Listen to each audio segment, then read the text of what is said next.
दोस्तों, पिछले श्लोक में श्री कृष्ण अर्जुन को यह बता रहे थे कि सबसे पहले निष्काम कर्म योग का ज्ञान सूर्य को मिला था। फिर उन्हीं से धीरे धीरे एक दूसरे से होते हुए हमारे पास आया। उसके बाद श्री कृष्ण आगे कहते हैं, तू मेरा भक्त और प्रिय सखा दोनों है।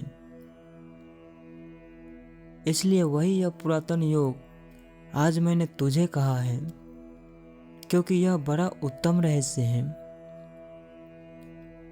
यानी कि यहाँ पर श्री कृष्ण अर्जुन से यह कह रहे हैं कि तू मेरा भक्त भी है और मित्र भी। वैसे तो यह ज्ञान बहुत ही रहस्यमय रखा जाता है, लेकिन आज मैं तुझे बता रहा हूँ।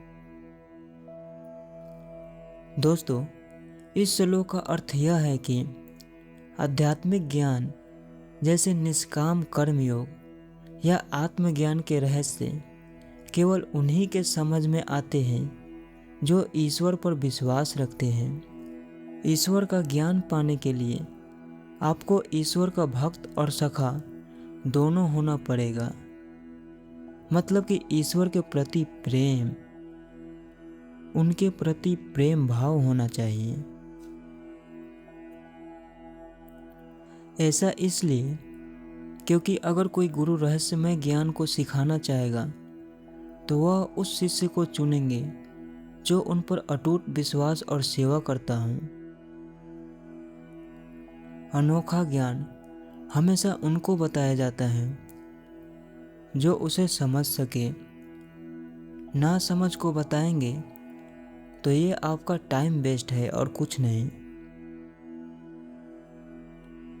दोस्तों, अर्जुन थे साधारण मनुष्य, हम लोग के ही जैसे। इसलिए जब अर्जुन श्री कृष्ण की यह सब बातें सुनी तो उनके मन में सवाल उठने लगा। तो अर्जुन उसी सवाल के उत्तर जानने के लिए श्री कृष्ण से बोले, आपका जन्म तो अभी का है और सूर्य का जन्म बहुत पुराना है।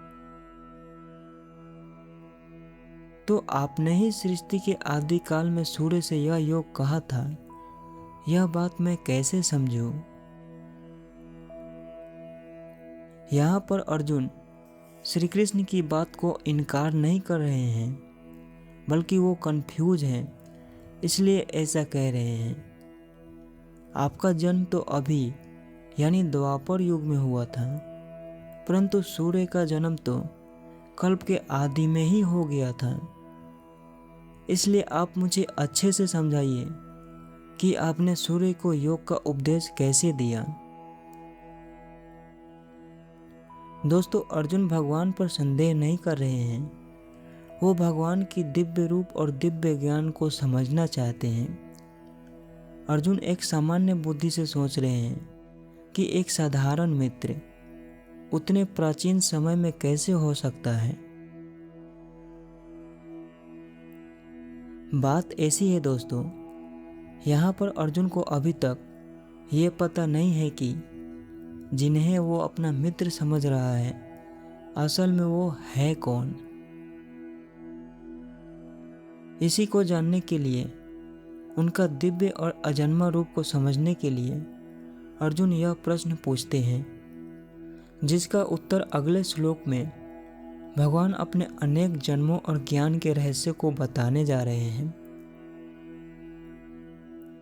श्री भगवान बोले, हे परमपत अर्जुन, मेरे और तेरे बहुत से जन्म हो चुके हैं। उन सब को मैं जानता हूँ, पर तू नहीं जानता। यानी यहाँ पर श्री कृष्ण यह कह रहे हैं कि हे अर्जुन, मेरे और तुम्हारे बहुत से जन्म हो चुके हैं। उन सबको मैं जानता हूँ, लेकिन तुम नहीं जानते। सामान्य मनुष्य केवल वर्तमान का ही जीवन याद रखता है, परंतु जो परमात्मा है, जो समय और जन्म के चक्र से ऊपर है, उन्हें सब याद रहता है। आप इसे उदाहरण से समझ सकते हैं। एक मनुष्य जब पुरानी यादें भूल जाता है तो उसे याद नहीं रहता कि उसने पिछले 10 वर्षों में क्या किया। लेकिन अगर आप एक वीडियो कैमरे की तरह हैं, तो आप वीडियो रिकॉर्डर देखकर बता सकते हैं कि उस व्यक्ति ने क्या किया। ऐसे ही मनुष्य अपने पिछले जन्मों को इसलिए भूल जाता है क्योंकि वह वासना और माया के वश में होते हैं, जबकि ईश्वर इन सब से परे हैं। वो अपने दिव्य शक्ति के कारण जानते हैं, वरना वो भी नहीं जानते।